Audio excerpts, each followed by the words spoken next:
안녕하세요. 기구한 인생을 살게 된 40대 남자입니다.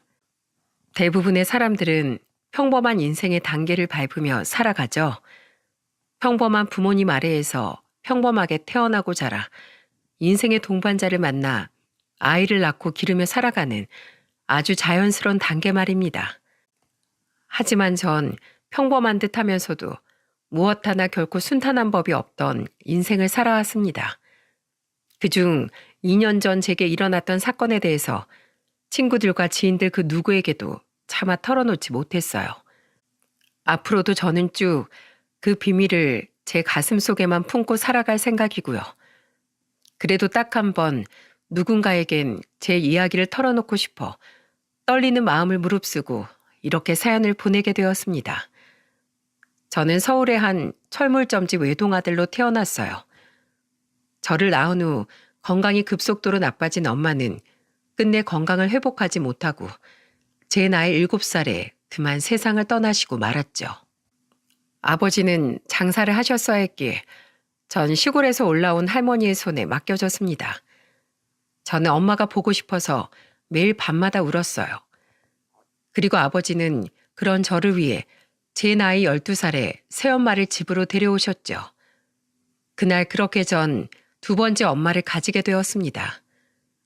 아버지에게 듣기로 엄마 또한 재혼이라고 하시더군요. 전 남편과의 사이에서 아이는 없었고요. 처음엔 조금 어색했지만 이내 엄마라는 말은 제 입에 찰싹 달라붙어 떨어질 줄을 몰랐습니다. 오래도록 그리워했던 엄마라는 존재가 너무 좋아서 저는 시도 때도 없이 엄마를 불러댔거든요. 엄마, 뭐 하세요? 엄마 저녁밥 하지. 저도 도와드릴게요. 저도 엄마랑 같이 하고 싶어요. 동욱이 네가? 그래, 그럼 식탁에서 콩나물 좀 다듬어 줄래? 어떻게 하는 거냐면, 저 엄마, 이번에 저 학교 운동회 하는데 와주실 수 있어요? 다른 애들한테 올해는 우리 엄마도 올 거라고 제가 자랑을 다 해놔서. 운동회라고? 우리 아들 보러 이 엄마가 당연히 가야지. 우리 동욱이 무슨 김밥 좋아해? 엄마가 도시락 싸가지고 우리 아들 응원하러 갈게. 이곳 사연들을 들어보면 참 나쁜 계모들이 즐비하던데 저희 엄마는 그렇지 않았습니다. 오히려 정반대였죠. 귀찮을 법도 했건만 엄마는 오히려 절 친아들처럼 아끼고 보살펴 주셨거든요. 하루하루가 행복했어요. 엄마를 얻은 제겐 세상 그 무엇도 두려울 것이 없었죠. 아버진 저를 끔찍이 아껴주는 엄마를 보며 무척이나 고마워하셨습니다. 저는 날이 갈수록 눈에 띄게 밝아졌고 할머니 또한 엄마를 귀한 딸처럼 아끼셨어요. 그리고 할머니는 마치 해야 할 숙제를 끝낸 듯 엄마가 집에 온 지 2년 만에 조용히 숨을 거두셨죠. 마지막까지 그토록 아끼시던 엄마의 손을 잡은 채로 말입니다. 엄마는 저를 마냥 오냐오냐 키우진 않으셨습니다. 한창 사춘기가 왔던 전 중학교 3학년 시절 나쁜 친구들을 따라 잠시 방황을 했던 적이 있어요. 친구들을 괴롭히진 않았지만 겉멋이 들어 노는 친구들을 따라 호기심에 술을 마시고 담배를 피웠죠. 그러다 한 번은 엄마에게 제대로 걸리고 만 겁니다. 그때 전 엄마에게 처음으로 매타작을 당해봤어요. 이놈의 자식아! 아! 엄마, 아파요. 엄마는 제 등짝을 마구 후려치셨습니다. 그리곤 손이 퉁퉁 부은 채 화난 표정으로 앉은 엄마 앞에 무릎을 꿇고 연신 죄송하다고 잘못을 빌었죠. 엄마는 엄한 목소리로 제게 이렇게 말씀하셨어요. 동우가 왜 네 스스로 시간과 정성을 들여서 네 인생을 망치는 경험을 하니? 네가 잘못되면 그건 너뿐만이 아니라 네 아버지와 이 엄마의 가슴 또한 갈기갈기 찢어질 거다. 난 목숨보다 소중한 내 아들이 잘못된 길을 가는 걸 막기 위해서라면 얼마든지 회초리를 들 수 있어. 친구들하고 어울리는 거 좋지. 하지만 널 누구보다 아끼고 사랑해서 진심으로 조언하는 사람이 누군지 오늘 저녁에 곰곰이 생각해 보길 바란다. 그리고 그날 밤 늦게 퇴근하고 돌아오신 아버지에게도 호된 꾸짖음을 듣고 방으로 돌아가던 전 그만 보고야 말았습니다. 안방 침대에 힘없이 걸터앉아 흐느끼고 계시던 엄마를 말입니다. 그날 전 어린 마음에도 제가 무언가 큰 잘못을 저질렀다는 사실 하나만은 단단히 깨달았던 것 같아요. 그래서 그날 이후 전 호기심에 저질렀던 비행과 일탈 모두를 그만두고 다시 학업에 열중하게 되었죠.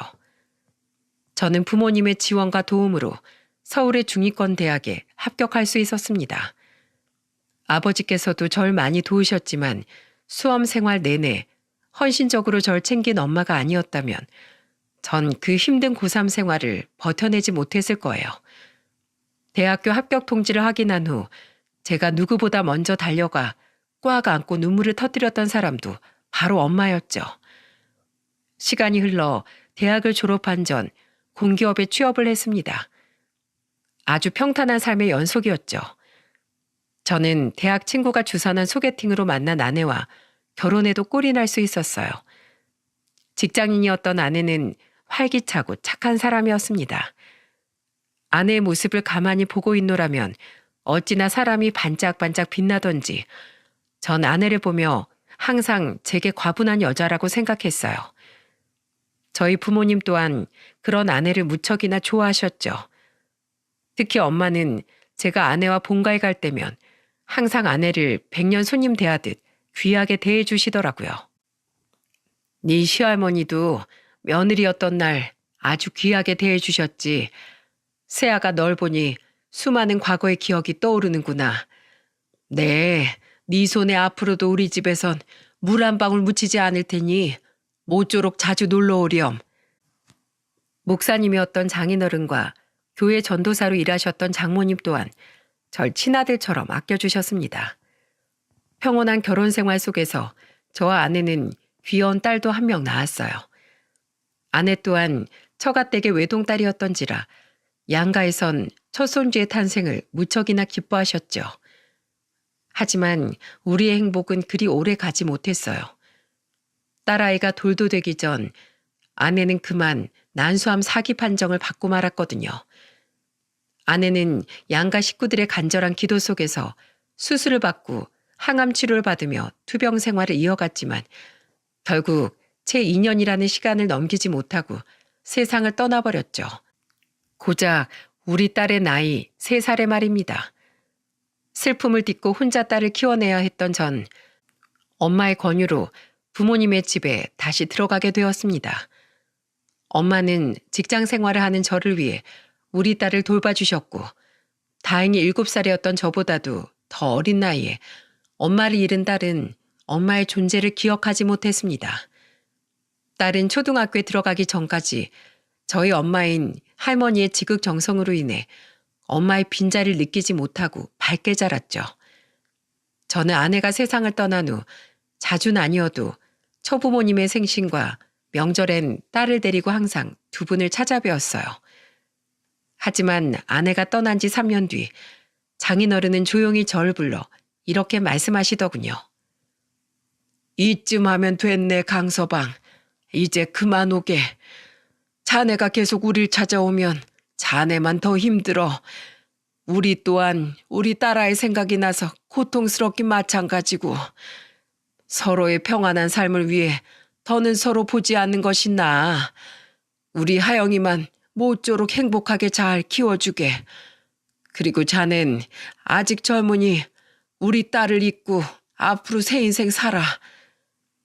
저는 엉엉 울며 장인어른께 이러시지 말라고 빌었지만 장인어른은 가슴 아픈 표정을 지으면서도 단호하게 절 밀어내시더군요. 장모님 또한 장인어른 곁에서 펑펑 울며 저에게 작별 인사를 고하셨죠. 그렇게 그날 이후 전 더 이상 두 분을 뵙지 못했습니다. 몇 번 더 두 분께 연락을 드렸지만 두 분은 더는 제 연락을 받지 않으셨어요. 너무 힘들었지만 저는 엄마의 끝없는 응원과 지지로 결국 다시 일어설 수 있었습니다. 그렇게 아내가 세상을 떠난 지 약 7년이라는 시간이 흘렀어요. 딸이 초등학교 3학년이었던 어느 날 엄마는 저를 불러 이런 말씀을 하시더군요. 동우가 넌 재혼할 생각 없니? 하영이가 초등학교에 들어가고 나서 부쩍 엄마의 빈자리를 많이 느끼는 것 같더구나. 아무래도 집에서만 있을 때하고는 다르게 주위 친구들이 사는 모습이 눈에 들어올 테니까. 저는 최근 몇 년간 왜 자신만 엄마가 없냐고 울먹이던 딸의 모습을 떠올렸습니다. 제가 쓰게 웃자 엄마는 말을 이으셨어요. 동우가 너도 알잖니. 엄마의 빈자리가 그 나이 때 애들에게 얼마나 크게 느껴지는지, 엄마라는 존재가 아이에게 얼마나 필요한지 말이야. 그러니까 하영이를 위해서라도 재혼에 대해 진지하게 한번 생각해봐. 이 엄마 주변에 아직 시집 안 간 딸을 둔 지인이 하나 있어. 그 딸이 결혼 생각이 없어서 여태 시집을 안 가서 그렇지. 내가 몇 번 보니 애가 참 바르고 착하더구나. 엄마가 주선해 줄 테니까 한번 만나봐. 어느새 얼굴에 주름이 많아진 아버지는 엄마 옆에 앉아 부록이 넘은 아들을 걱정하며 엄마의 말씀을 거두시더군요. 저는 저를 걱정하는 두 분의 마음과 엄마를 찾으며 울던 딸을 떠올리며 결국 알았다고 대답했죠.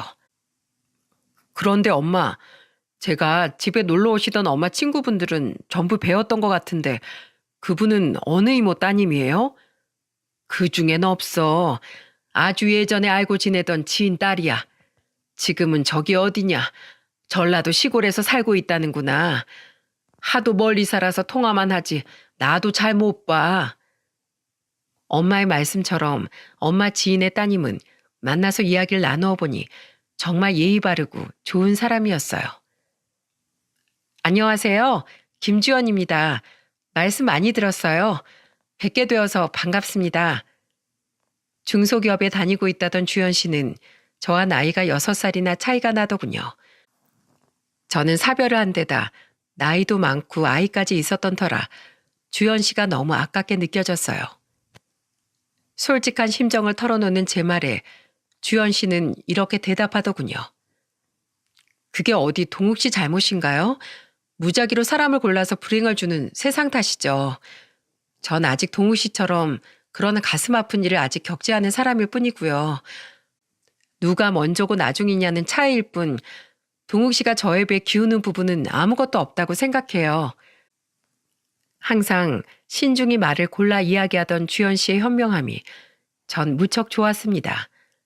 그리고 8개월간의 만남 이후 제 나이 43, 제 딸의 나이 11살에 저와 주연 씨는 결혼식을 올렸어요. 그런데 이상하게 결혼식 날 아내와 저희 엄마는 마치 사연 있는 사람들처럼 눈물을 주룩주룩 흘리더군요. 정작 장인어른과 장모님은 아내를 보며 종일 환하게 웃고 계셨고 심지어 제가 처음 결혼할 때 엄마가 울긴 하셨어도 그 정도는 아니었거든요. 나중에 엄마에게 물으니 엄마는 멋쩍은 듯 웃으며 이렇게 말씀하셨죠. 네가 그동안 네 전처 보내고 많이 힘들어했던 게 생각나서 그랬던 것 같구나. 새아가야 뭐 결혼식 날 신부가 오는 게 드문 일도 아니지 않니? 새아가도 살아오면서 우여곡절이 많았겠지. 그렇게 우리는 저희 부모님 댁에서 신혼생활을 시작했습니다. 저는 딸을 데리고 분가를 하려고 했지만 아내가 먼저 제게 합가를 하고 싶다고 제안했죠. 전 어른들 모시고 사는 게 좋아요. 어릴 때부터 사람이 많이 북적이는 집안에 시집가고 싶었거든요.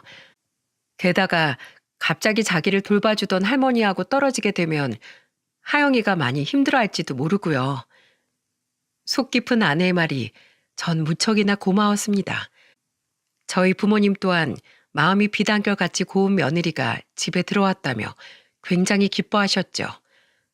제 딸은 어렸을 적 저와 마찬가지로 처음엔 아내를 무척이나 낯설어 하더군요. 하지만 아내가 먼저 끊임없이 딸에게 가까워지려고 노력해 주었기에 두 사람은 이내 사이 좋은 모녀 관계로 발전할 수 있었어요. 그런데 아내에게선 가끔 이상한 위화감이 느껴지더군요. 여보, 우리 주말에 장인 장모님 뵙고 올까? 결혼하고 아직 한 번도 못 뵀잖아. 신혼여행 다녀와서도 바쁘시다기에 딱 한 번 전화드린 게 전부고.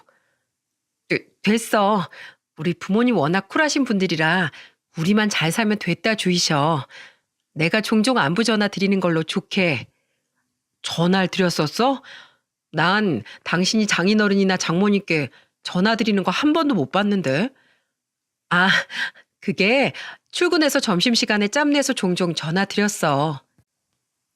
분명 제가 처음 인사드릴 때와 상견례 자리에서 아내와 처부모님의 사이는 무척 좋아 보였습니다. 그런데 아내는 결혼한 뒤론 한 번도 친정에 가거나 제 앞에서 처부모님과 통화하는 모습을 보이지 않더군요. 제가 전화를 드리겠다고 해도 처부모님이 워낙에 낯을 가리셔서 부끄러워하실 거라며 제가 전화하는 것을 막았고요. 의아함이 들긴 했지만 아내에게도 무언가 사정이 있겠거니 싶어 전 기다리기로 했습니다. 세상에 사연 없는 사람은 없으니까요. 언젠가 때가 되면 어련히 말해주겠거니 싶었죠. 그런데 제가 결혼한 지 5개월쯤 지난 어느 주말 다시 11살이었던 딸이 제게 이상한 말을 하더라고요. 아빠, 엄마랑 할머니 좀 이상해. 뭐? 엄마랑 할머니가 왜? 딸의 뜬금없는 말에 전 의아하게 물었습니다. 당시 집에는 저와 딸밖에 없었어요. 만난 지 얼마 안 되었는데도 마치 친모녀처럼 사이가 좋았던 엄마 아내는 영화를 보러 간다며 집을 나섰고 아버진 일이 있다며 토요일임에도 불구하고 철물점에 나가셨거든요. 딸은 순진무구한 표정으로 제게 말했죠. 할머니는 아빠 엄마잖아. 그치? 근데 엄마도 자꾸 할머니한테 엄마라고 불러. 할머니도 그냥 쥐어나 이러시고. 근데 아빠랑 할아버지가 같이 있을 때면 다시 어머님, 어머마 서로 이렇게 부른다? 그리고 저번엔 내가 방에 있을 때 몰래 봤는데 엄마가 할머니한테 안겨서 엄마 엄마 하면서 울고 있던데? 할머니도 엄마한테 막 미안하다면서 울고. 난 엄마랑 할머니가 우니까 괜히 무섭고 슬퍼서 방에서 못 나갔어. 애들은 거짓말을 못하는 법이니 딸의 말이 거짓말일 리도 없고 딸이 거짓말을 할 이유도 없었기에 저는 생각이 복잡해졌어요. 사이가 각별해진 거면 각별해진 거지. 왜 저와 아버지 앞에선 서로 부르는 호칭을 숨긴답니까? 게다가 장모님이 버젓이 살아있는데 저희 엄마를 엄마라고 부른다는 아내가 너무나 이상했죠. 그러고 보니 계속 처가댁을 피하던 아내의 모습이나 전라도 분이라던 처부모님께서 일말의 사투리도 쓰지 않으셨던 것이 떠오르며 제 안에 의심이 피어나더군요. 제가 괜한 의심을 하는 것일 수도 있겠지만 한 번 시작된 의심은 끝이 나질 않더라고요. 결국 전 우선 제가 모르는 무슨 사정이 있던 제 오해이건 간에 이 문제에 대해 확인을 해봐야겠다고 생각했습니다. 저는 가족들 몰래 소형 녹음기를 몇 개 사서 집안 곳곳에 설치를 해뒀어요. 그리고 매일 밤 가족들이 모두 잠들 때까지 기다렸다가 녹음기를 회수해 대화 내용을 확인하고 제자리에 돌려놓길 반복했죠. 딸의 말대로 아내와 엄마는 둘만 있는 자리에선 서로 엄마, 주연아 이렇게 부르더군요.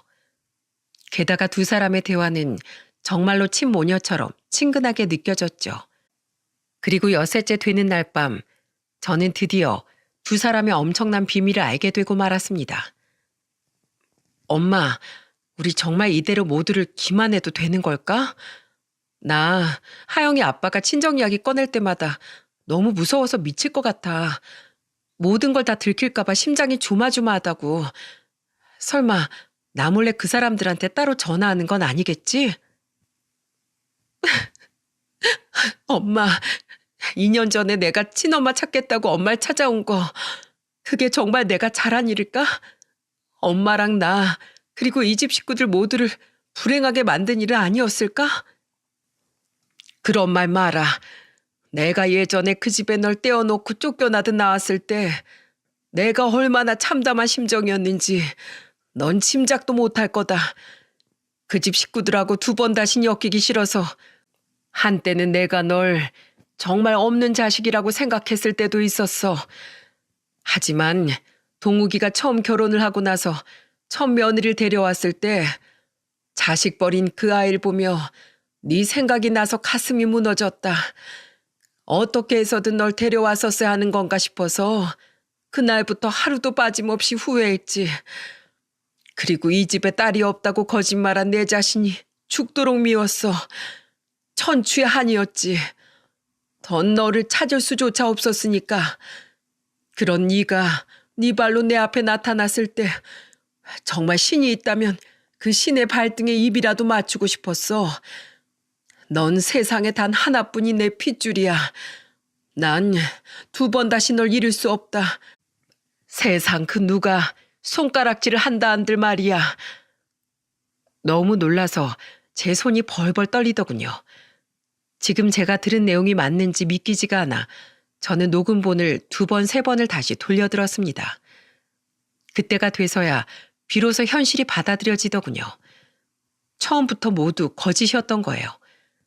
아내는 존재하지도 않았던 엄마 지인의 딸이 아니라 오래전 엄마가 전 남편과의 사이에서 낳은 친딸이었던 겁니다. 제가 새 처부모님이라고 철석같이 믿고 있던 그 사람들은 저희 엄마가 치밀하게 돈으로 고용해 준비해 두었던 연기자들이었던 거죠. 미칠 것 같았습니다.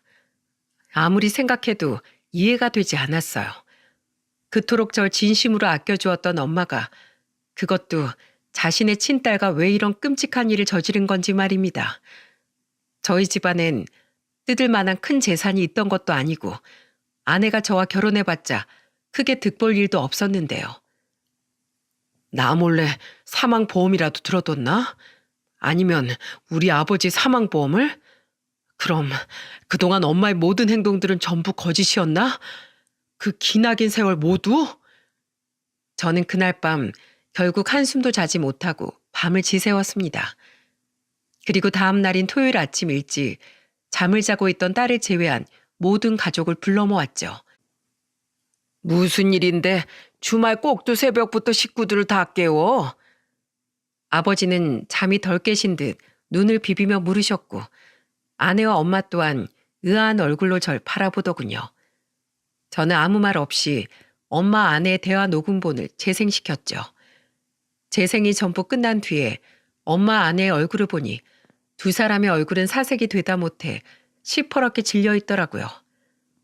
마찬가지로 아버지 또한 상황 파악이 안 되는지 경악한 표정으로 우리를 번갈아 보셨습니다. 저는 싸늘한 눈으로 엄마 아내를 바라보며 말했어요. 하영이가 이상한 말을 하길래 제가 괜한 의심을 풀어보고자 집에 녹음기를 설치했었어요. 그런데 제 괜한 의심이 아니었더군요. 엄마, 이게 정말이에요? 정말로 저 사람이 엄마 친딸이고 그걸 뻔히 알면서도 저랑 저 사람을 일부러 재혼시킨 거예요? 대체 왜요? 돈 때문이에요? 그렇게 가만히 있지 말고 무슨 말씀이라도 해보세요. 저 지금 미치기 일보 직전이니까. 당신도 입만 꾹 다물고 있지 말고 뭐라고 변명이라도 좀 해봐. 이게 다 무슨 일인지. 저는 끝내 배신감을 참지 못하고 소리쳤습니다. 아내는 아무 말도 못하고 바들바들 떨며 눈물을 뚝뚝 떨구더군요. 엄마!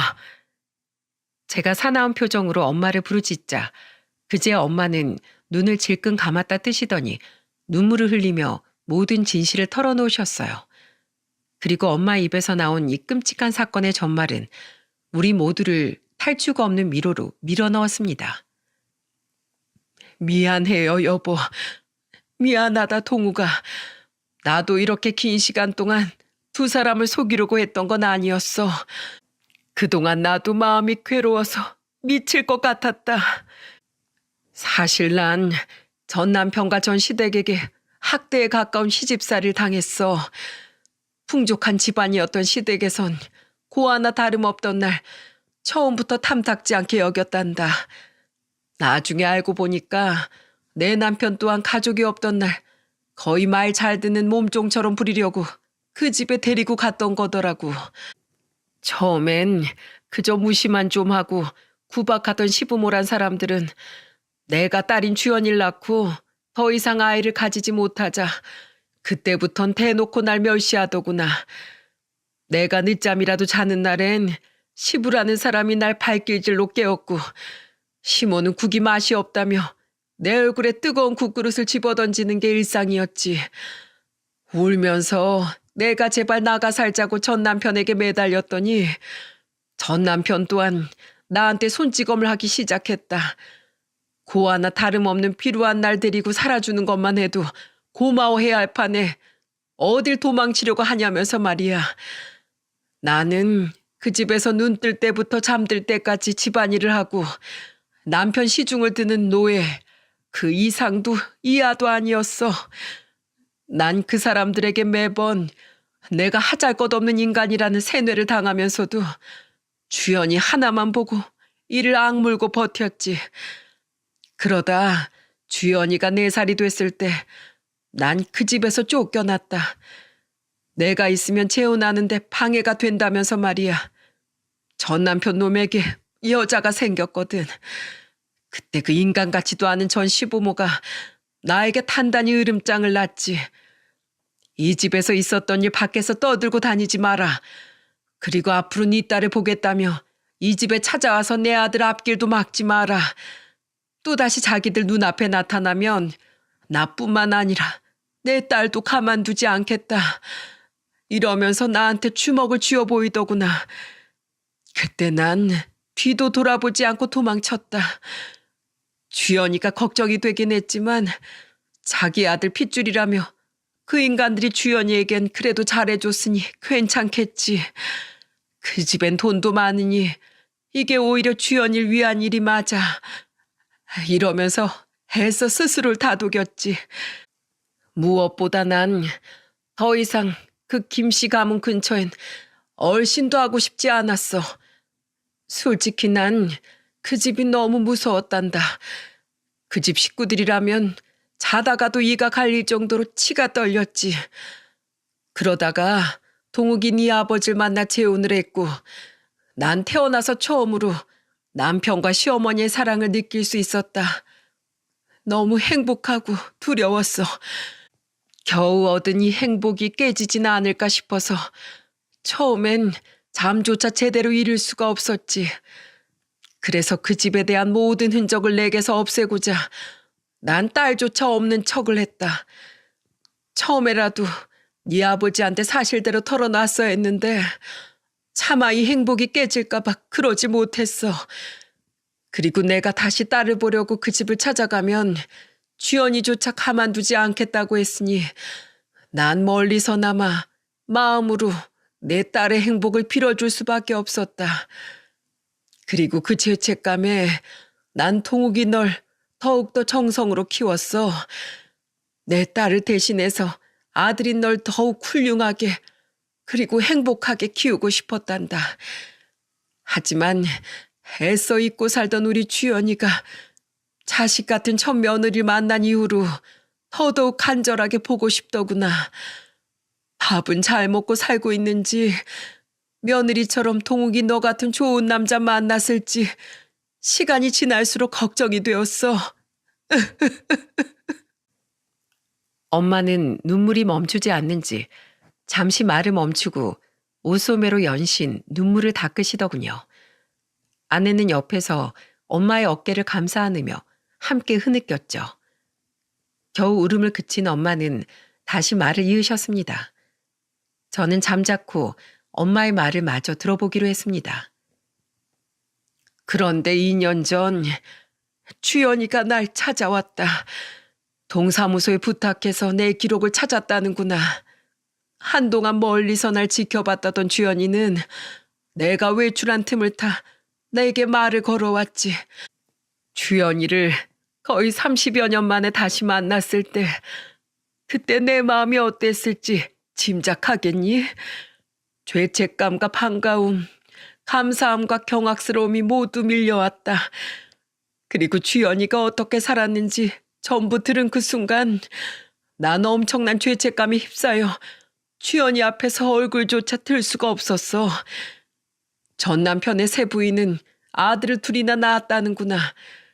전 남편은 물론이거니와 악마 같은 전 시부모들은 손주들이 생기니까 우리 주연이를 찬밥 취급하며 거의 방치하듯 키웠다는데 그 말을 듣는 순간 내 자신이 죽이고 싶을 정도로 미웠어. 어린 내 딸이 멸시를 받으며 울고 있던 그때 엄마인 난 희낙낙대며 행복해하고 있었다는 사실이 정말 죽고 싶을 만큼 절망스러웠지. 그들은 내가 주연이를 버리고 도망친 거라고 끊임없이 주연이에게 말했다는구나. 그런 버러지 같은 엄마를 찾는 건 용납 못한다며 주연이가 어른이 되어서도 날 못 찾게 막았어. 그렇게 애를 서럽게 과시하면서 키울 거면 나한테 진즉에 보내주기라도 하지. 정말 어떻게 인두겁을 쓰고 애한테 그런 짓을 할 수 있니? 때문에 평생 날 원망하며 살던 주연인 전 시부모란 인간들과 전 남편이 모두 세상을 떠난 뒤에 비로소 날 찾아왔던 거다. 정말로 그들의 말처럼 내가 자신을 버리고 떠난 건지 왜 자신을 버린 건지 꼭 날 찾아와서 묻고 싶었대. 그리곤 혹시 나도 자신처럼 죽은 전 시부모와 전 남편에게 쫓겨난 건 아닌지, 그래서 어쩔 수 없이 자신을 두고 떠난 건지 꼭 확인하고 싶었다더구나. 주연이 내게 물으며 펑펑 울었어. 자신은 끝없이 날 그리워했다면서 말이야. 난 주연이한테 그 집에서 내가 당했던 일들, 그리고 그들이 2번 다시 주연이 앞에 나타나지 말라며 으름장을 놨던 일들 모두를 털어놨다. 그제야 30년간 우리 두 모녀 사이에 있던 모든 오해가 풀린 거야. 그리고 펑펑 울며 주연이 앞에서 다짐했지. 2번 다시 널 혼자 두지 않겠다. 그동안 그 불행 속에 주연이 널 던져놓았던 죄에 대한 속죄를 내가 어떻게든 하겠다고 말이야. 그런데 주연이를 내 곁에 데려오려니 이미 너무 오랜 시간 동안 너와 네 아버지에게 딸이 없다고 거짓말을 해왔던 터라 방법이 없더구나. 그래서 한동안 가족들 몰래 주연이를 만나며 챙겨줬는데 자꾸만 엄마로서 딸 곁에 있고 싶다는 욕심이 들었어. 해서 급한 마음에 그만 내가 해서는 안 될 일을 너와 네 아버지에게 저지르고 말았다. 어차피 법적으로 남남이니 문제가 없을 거라고 생각했어. 그런데 내가 그래서는 안 되는 거였다. 내 생각이 짧았어. 늦게라도 너와 네 아버지에게 솔직하게 전부 털어놓고 주연이를 내 딸이라고 밝힌 후에 그때 집에 데려오든 했어야 했던 거야. 전부 다 내 탓이다. 우리 주연인 계속 싫다고 했지만 내가 억지로 밀어붙인 거야.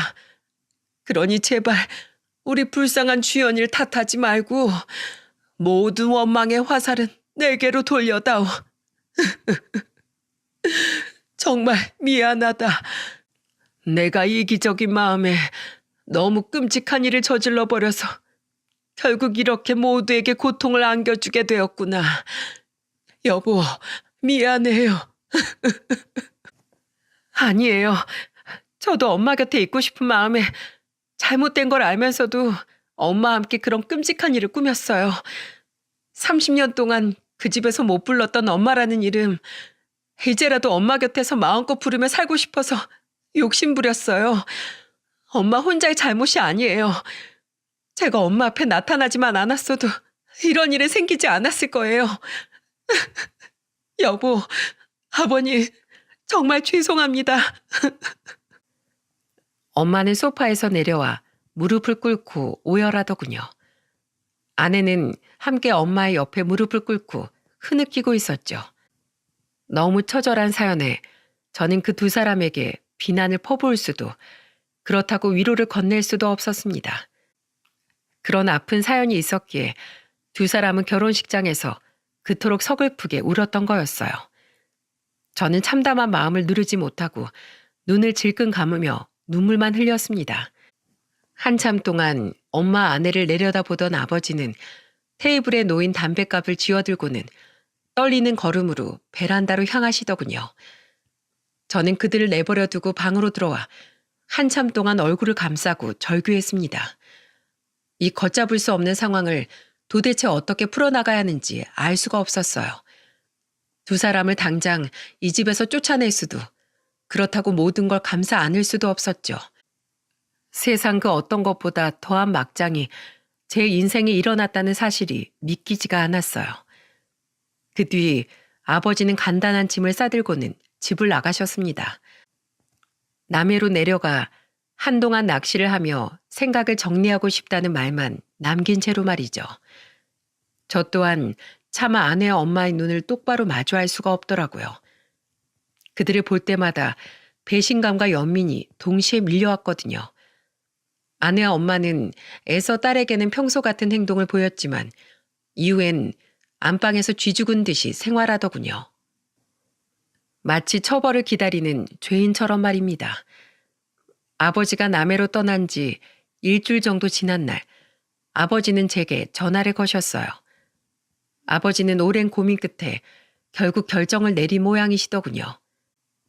동우가 어머니랑 네 엄만 어찌 지내고 있냐? 하영인 잘 있고? 두 사람은 그냥 안방에서 숨소리도 들리지 않을 정도로 조용히 지내고 있어요. 가끔 제게 무슨 말 하고 싶어 보이긴 하는데 그냥 전 외면하고 있고요. 아직 두 사람에게 무슨 말을 해야 하는지 도통 모르겠어서요. 하영이 앞에선 최대한 티를 내지 않으려고 하는데 집안 분위기가 이상한 걸 애도 아는지 자꾸만 제게 엄마랑 할머니랑 무슨 일이 있냐고 묻더라고요. 애한텐 또 어떻게 이야기해야 하는지 정말 미치겠어요, 아버지. 왜 우리한테 이런 일이 생긴 거죠? 아버지는 제 말에 한숨을 푹 내쉬더니 저에게 이런 말씀을 하셨습니다. 그리고 아버지의 말은 저에게 더욱 큰 고민을 안겨주었죠. 동우가 너만 괜찮다면 난 너희 엄마랑 하영 어멈 한 번만 용서해 주려고 한다. 물론 그 두 사람이 우리에게 저지른 일은 너무도 끔찍한 일이야. 나도 처음 며칠 동안은 당장 그 둘을 집에서 쫓아내려고 마음먹었어. 하지만 동우가 너도 알지 않니? 적어도 네 엄만 널 진심으로 사랑한다는 사실을 말이다. 적어도 난 네 엄마가 널 친자식에 버금가는 아니 그 이상의 애정으로 널 키웠다는 것만은 잘 알고 있어. 네 엄마가 자기 딸에게 못 준 애정을 대신 너에게 줬다고 한들 널 진심으로 자식으로 생각하지 않았으면 절대 너에게 그렇게 헌신하지 못했을 거다. 네 엄마가 아니었으면 네가 지금처럼 이렇게 훌륭하게 자라지도 못했을 거야. 그거 하나만은 내가 장담한다. 네 엄마가 홀로 괴로워하면서도 가족에게 최선을 다했던 30년이라는 세월을 잊지 말자. 더군다나 하영 어멈도 너와 하영이 그리고 나한테까지 정말 끔찍이 잘하지 않았니? 딱 봐도 느껴지더구나. 가족에 대한 애정이 정말 많이 굶주렸던 아이라는 게 말이야. 그래서 어멈이 자기 친정에 가지 않으려는 것도 아무 말 안 하고 그냥 지켜만 봤던 거다. 겉보기엔 좋은 사람들처럼 보였어도 자기 자식에게 모자란 애정을 주었을 거라고 내 짐작했었지. 결국 그 두 사람 모두 가짜였지만 말이야. 동우가 넌 내 말을 어떻게 생각하니? 너에겐 내 강요하지 않으마. 이건 나보다 너한테 더 중요한 문제니 말이다. 난 내일 아침에 첫 차 타고 올라갈 생각이다. 그때 우리 다시 이야기하자꾸나. 아버지가 통화를 끝낸 전 머리를 감싸고 한참을 고민했습니다. 어린 제 손을 잡고 환히 웃으며 함께 장을 보던 엄마의 모습. 절 혼낸 후 몰래 안방에서 울고 계시던 엄마의 가는 어깨들이 제 눈앞에 떠올랐죠. 게다가 제 딸이 잠들 때까지 옆에 누워 책을 읽어주다가 함께 잠든 아내의 모습과 아픈 제 과거를 듣고 한참 동안 눈물을 멈추지 못하던 아내의 우는 얼굴이 제 모든 기억을 덮어버리니 참을 수 없이 가슴이 아파왔어요. 그리고 다음 날 저는 첫 차를 타고 남해에서 올라온 아버지의 외침에 잠에서 깼죠. 얘 동우가 어여 일어나 봐라. 네 엄마랑 하영 어멈이 사라졌다. 화들짝 놀라 아버지가 계신 안방으로 향하니 아버지는 망연자실한 표정으로 침대에 걸터 앉아 계시더군요. 안방은 아주 깔끔하게 정돈되어 있는 상태였고요. 어떻게 된 거야, 아버지? 두 사람이 사라지다뇨. 분명 어젯밤까지만 해도 두 사람이 집에 있는 모습을 봤었는데요. 아버지는 떨리는 손으로 제게 연습장을 찢은 듯한 쪽지 하나를 내밀었습니다. 그 쪽지엔 이렇게 쓰여 있었죠. 내 욕심으로 인해 우리 가정을 망친 것 같아. 너무 미안해요, 여보. 이렇게 큰 죄를 짓고 더는 두 사람 앞에 얼굴을 들고 살아갈 수가 없어서 새벽을 틈타 주연이와 함께 조용히 떠납니다. 동우가 미안하다. 엄마로서 하지 말아야 될 일을 저질러 한 번씩 엄마 안을 잃었던 너에게 또다시 같은 상처를 주게 되었구나. 부디 이 끔찍한 엄마를 용서하지 마렴. 두 사람 곁에서 평생을 속죄하고 싶지만 못난 엄마 탓에 오랜 시간 마음고생하며 살았던 주연이 곁을 더는 떠날 수가 없다. 하지만 동우가 30년이 넘는 세월 동안 난 진심으로 네 엄마로 살 수 있어서 행복했단다. 그러니 아들아, 이 엄마를 원망하며 앞으로의 네 삶을 낭비하지 말아라. 이 엄만 그럴 가치도 없는 사람이니 나로 인해 원망에 사로잡혀 네 인생을 절대로 망치면 안 된다. 동우가 이 못난 엄마는 있고 꼭 행복하렴. 어디에서든지 너와 하영이의 행복을 응원하마. 사랑한다. 여보, 우리 동욱이 잘 부탁해요. 미안해요. 그동안 고마웠어요. 엄마의 마지막 편지를 읽은 전 그만 그 자리에 무너지듯 주저앉았습니다. 그리곤 편지를 품에 안고 집이 떠나가라 통곡했죠. 이 편지에 꾹꾹 눌러담긴 30여 년 동안 절 사랑으로 키워준 엄마의 애정을 여실히 느낄 수 있었으니까요. 야반도주하듯 집을 떠나는 와중에도 마지막까지 제 걱정을 하던 엄마의 마음이 느껴져 가슴이 찢어지는 것 같았어요. 저와 아버지는 그 길로 곧장 두 사람을 찾아 나섰습니다. 저는 회사에 휴가를 내고 아버지는 가게 문을 닫고서 번갈아 가며 딸을 돌봤죠. 아내는 회사까지 그만두고 잠적을 했다더군요. 그리곤 하루에 30통이 넘는 부재중 전화를 엄마 아내에게 남겼어요. 하지만 두 사람은 끝내 아버지 전화도 저의 전화도 받지 않았고 저는 두 사람을 찾아다닌 지 일주일 후 마지막이라는 생각으로 간절함을 담아 엄마에게 문자를 남겼습니다. 엄마, 너무 보고 싶습니다. 제발 절 떠나지 마세요. 그리고 엄마는 저와 아버지가 두 사람을 찾다 못해 절망감에 지쳐갈 무렵 드디어 제게 전화를 주셨습니다. 집을 나가신 지 정확히 열흘 만이었죠. 동우가, 엄마 지금 어디세요? 제가 아버지랑 얼마나 찾아다녔는지 아세요? 제가 지금 당장 엄마 계신 곳으로 갈게요. 엄마는 강원도의 한 바닷가에서 아내와 함께 머물고 계셨더군요. 저는 아버지께 딸을 부탁하곤 곧장 강원도로 향했습니다. 두 사람은 약속된 장소에서 초조하게 서성이고 있었어요. 저는 그들을 보자마자 차에서 내려 두 사람에게 뛰어갔죠. 그리곤 어색하게 절 부르는 엄마 아내를 양팔로 부둥켜 안았습니다. 엄마, 여보. 두 사람은 잠시 당황한 듯 얼어붙었지만 이내 절 끌어안고는 펑펑 울더라고요. 동우가, 이 엄마가 정말 미안하다. 여보.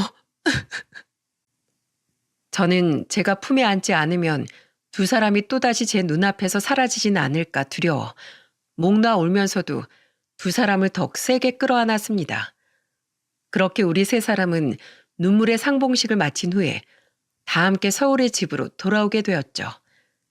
집에서 두 사람을 초조하게 기다리던 아버지 또한 엄마를 끌어안으며 한참을 흐느끼시더군요. 아이고, 이 바보 같은 사람아. 돈 한 푼 챙기지 않고 겁도 없이 어디로 떠났었단 말이야. 미안해요, 여보. 도무지 당신과 동욱이를 볼 염치가 없어서 이대로 우리가 조용히 사라지는 게 두 사람을 위한 최선이라고 생각했어요.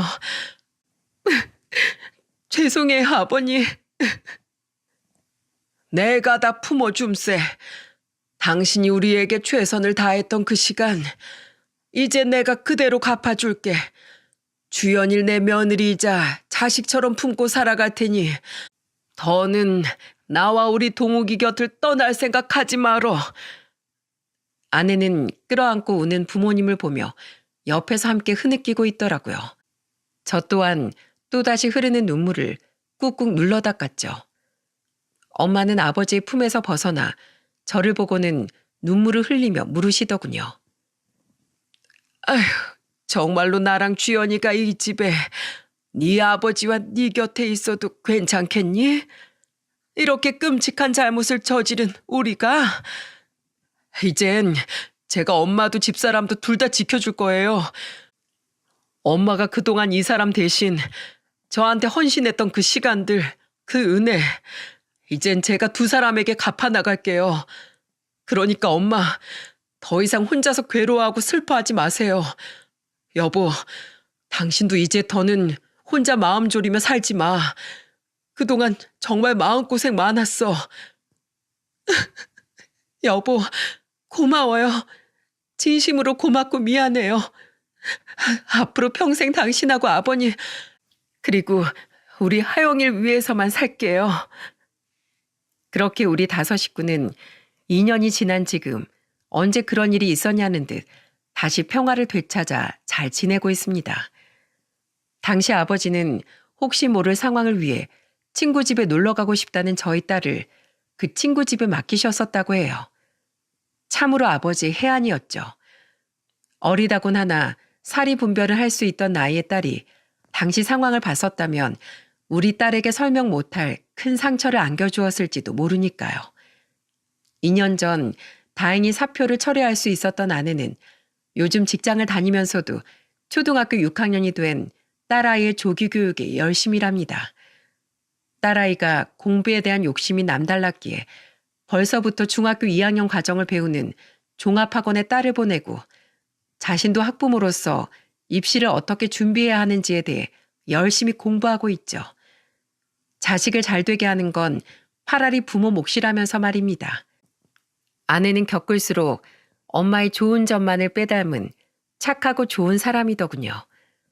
저희 아버지께선 최근 철물점을 정리하셨습니다.